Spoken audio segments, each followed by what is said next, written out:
के भयो यो ओ भाइ गॉड बाकी कुनै पनि टिमहरु अब चाहिँ घर जाँदैनन् होला बिकज ईटीएसएस को लास्ट म्यान स्ट्यान्डिङ हो you never know by the way survival point आइदियो भने अन्त सर्भाइभल पोइन्ट कति नै आउला र एफएल सँग हो र लड्ने भयो ल साथीहरु स्कोर लाइन गन्दा गन्दा हामी थाकेका थियौ थर्ड पार्टी टुर्नामेन्टमा बट असली स्कोर लाइन यो स्टेजको यो ब्याटलले देखाउँछ एफएल उनीहरुले होरलाई जित्नै पर्ने हुन्छ होरको अगेन्स्टमा उनीहरुले ब्याटल जित्नै पर्ने हुन्छ एउटा अगाडि बढ्न होरले #1 लगभग ग्यारेन्टीड गरिरहेको अवस्थामा they have nothing to lose अनि अगाडिपट्टिको टिमलाई स्वाद चखाउनको लागि पर्फेक्ट स्टेज पनि हुनेछ दो एफएल ले धेरै केही त लुज गर्दैन they will play survival stage regardless यहाँ एलिमिनेट हुन्छ या हुँदैन कन्सिडरिङ ईटीएसएस को लास्ट म्यान स्ट्यान्डिङ हुन् अनि एउटा मात्रै टिम हो अर्को घर जाने एउटा त A7 घर गइसक्यो अब गएर ब्राजिलको लागि झोला प्याक हो यु सेटब्याक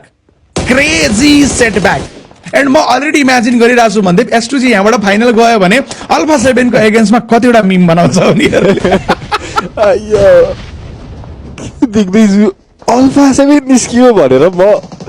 आफैले विश्वास गर्न सकिरहेको छैन अल्फा 7 निस्कियो ब्याड डे अल्फा 7 नो एउटा ट्रफी जुन चाहिएको छ त्यो कुरालाई पुरा गर्छ होला भनेर सोच्दै थिएँ म निस्कियो अल्फा 7 ईटीएसएस पनि निस्किएको छ दुईटा टिम निस्किए जसमा सबैभन्दा ठुलो झड्का इन्टायर पब्जी कम्युनिटीमा नै पब्जी मोबाइल कम्युनिटी भरिमा नै